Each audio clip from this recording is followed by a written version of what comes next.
निष्पक्ष दस्तक में आपका स्वागत है। मैं हूं राजू यादव। आज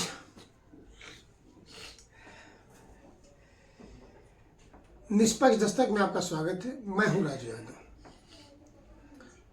आज मैं अपनी बात शुरुआत करने से पहले सभी को महाशिवरात्रि पर्व की हार्दिक बधाई देना चाहता हूं।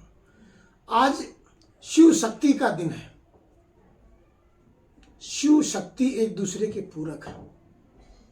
इस दिन भगवान शिव के भक्तों को अपने आराध्य देव भगवान शिव की पूजा का बड़ा महत्व होता है। महाशिवरात्रि का दिन प्रभु शिव भोलेनाथ के पूजा का सर्वोत्तम दिन होता है। इत्तेफाक है कि आज ही के दिन अंतर्राष्ट्रीय महिला दिवस मनाया जाता है। अंतर्राष्ट्रीय महिला दिवस 8 मार्च को मनाया जाता है। यह आज एक संयोग बना है कि महाशिवरात्रि का पर्व और अंतर्राष्ट्रीय महिला दिवस का पर्व एक साथ आया है। जिस तरह से शिव बिना शक्ति नहीं, शक्ति बिना शिव नहीं, उसी प्रकार से इस संसार में मानव,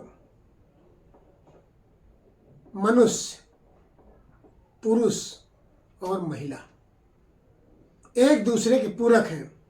जैसे शिव शक्ति है वैसे महिला और पुरुष है, वो एक दूसरे के पूरक हैं। जैसे दिन बिन रात अधूरी, रात बिन दिन अधूरा, महिला बिन पुरुष अधूरा, पुरुष बिन महिला अधूरी। इस महिला दिवस पर हम बढ़ चढ़ कर हिस्सा लेते तो हैं।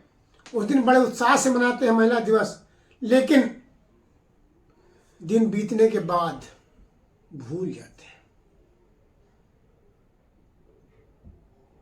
जहां भारत देश आजादी का 75वां अमृत महोत्सव मना रहा है, वहीं भारत की सबसे बड़ी संसद हो या प्रदेश की विधानसभाएं हों, वहां महिलाओं की बराबर की भागीदारी नहीं हो पा रही है। जैसे कहते नहीं कि जिस घर में महिला नहीं होती है वो घर बड़ा बेढंगा होता है। तो क्या देश की संसद को या विधानसभा को चलाने के लिए बराबर की सीट महिलाओं की नहीं होनी चाहिए? मुझे लगता है, मेरा अपना विश्वास है, अगर महिलाओं की बराबरी की भागीदारी होगी तो कहीं ना कहीं उचित प्रबंधन भी होगा।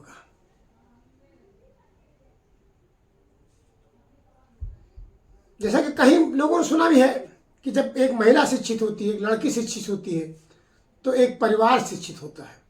लेकिन जब एक लड़का शिक्षित होता है तो वो स्वयं ही शिक्षित होता है। आज भी परिवार हो,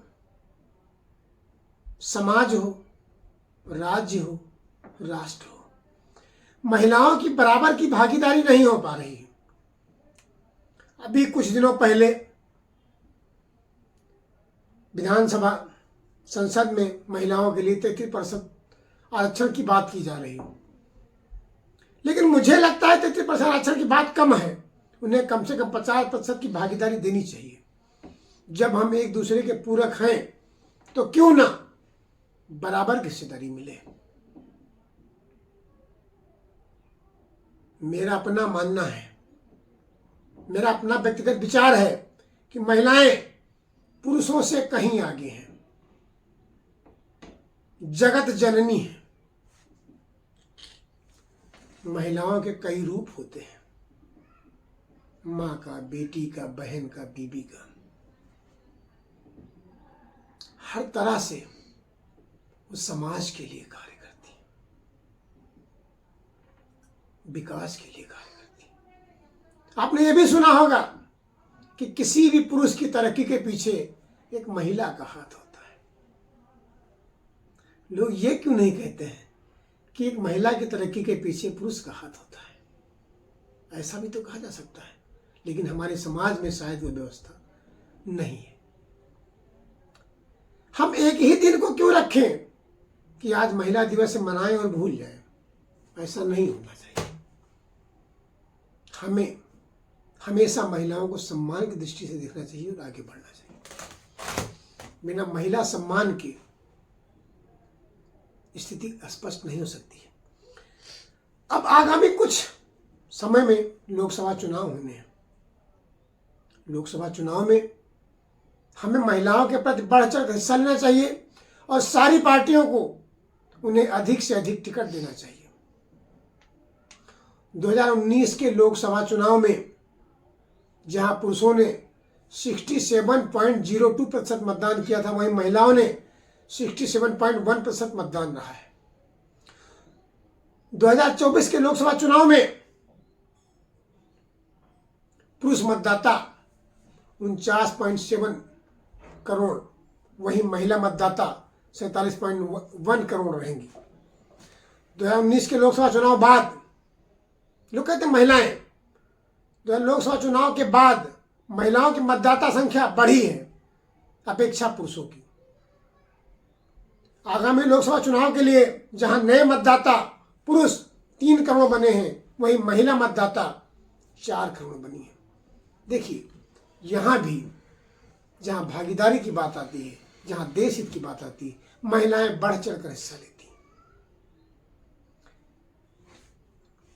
4 करोड़ महिलाओं का मतदाता बनना, नई मतदाता बनना कहीं ना कहीं राजनीतिक पार्टियों में क्रांति ला रही है। इसलिए वो सारी पार्टियां आज महिलाओं की बात कर रही हैं। लेकिन फिर भी बात से बात नहीं बनेगी, उस बात को सिद्ध करने के लिए कार्य करना पड़ेगा। हमारे समाज में राम युग हो, कृष्ण युग हो, हमेशा महिलाओं को पूजनीय माना गया है। आज के परिदृश्य में देखा जाए, कई महिलाएं हैं, इंदिरा गांधी हो, सोनिया गांधी हो, प्रियंका गांधी हो, जयललिता, ममता बनर्जी, सुषमा स्वराज, डिम्पल यादव, कई सारी महिलाएं समाज में बढ़ चढ़ कर हिस्सा लेती। पश्चिम बंगाल की श्रेणी ममता लगातार पुरुषों से लड़कर आगे बढ़ी है। वहीं सुषमा स्वराज जब दहाड़ती थी लोकसभा में, तो पक्ष हो या विपक्ष सब उनकी बात को सुनता था। जब जयललिता ने इस पृथ्वी लोक से विमुक्त हुई थी, तो पूरे देश में हाहाकार थी। लोगों ने उनके बलिदान को लेकर कई लोगों ने आत्महत्या की थी। तो हमें आज की इस महिला दिवस पर प्रण लेना है कि समाज में महिलाओं को बराबर की हिस्सेदारी देना है, घर में महिलाओं को सम्मान देना है। आज उसी का परिणाम है कि देश के प्रधानमंत्री कई सारी योजनाएं महिलाओं के नाम से लाते हैं, महिला उत्थान के लिए लाती हैं, महिला की बात करते हैं। विपक्ष ये समझ नहीं पा रहा है कि मोदी की रणनीति क्या है और राजनीति क्या है। यही फर्क है।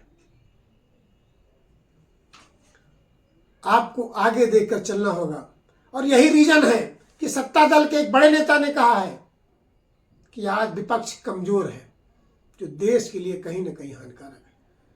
जब सत्ता पक्ष इस बात को महसूस करता है कि विपक्ष कमजोर है, और विपक्ष के कमजोर होते ही लोकतंत्र कमजोर होता है। हम इसको राजनीति को न ले जाकर सिर्फ यही कहूंगा कि आज महिला दिवस के अवसर पर सभी लोग अपने मन क्रम वचन से प्रण लें कि हमें महिलाओं के प्रति जागरूक होना है, महिलाओं को उनका हक देना है, उनकी हिस्सेदारी देनी है और बराबर की बात करनी है। वैसे तो महिलाएं हमसे 4 कदम आगे हैं, हम उनके पीछे चलते हैं। शादी का बंधन हो, कोई बंधन हो, 6 बार महिलाएं मेरे पीछे चलती हैं, लेकिन जब अंतिम फेरा होता है तो महिलाओं को आगे कर दिया जाता है और हमें उनके पीछे कर दिया जाता है। अर्थात जब हम बाल्यावस्था से ग्रस्त अवस्था में प्रवेश करते हैं, तभी मुझे सीख दी जाती है कि आज से अब आपको इनकी बात को मानते हुए आगे बढ़ना है। और मेरा मानना है उस अंतिम फेरे का परिदृश्य यही होता है कि अगर आप इनकी सहभागिता से इनके सामंजस्य से घर हो, परिवार हो, राज्य हो, देश चलाएंगे तो आपका विकास तेजी से अग्रसर होगा। अगर आपको मेरे विचार अच्छे लगे हों तो आप चैनल को सब्सक्राइब, कमेंट्स कर जरूर बताइएगा।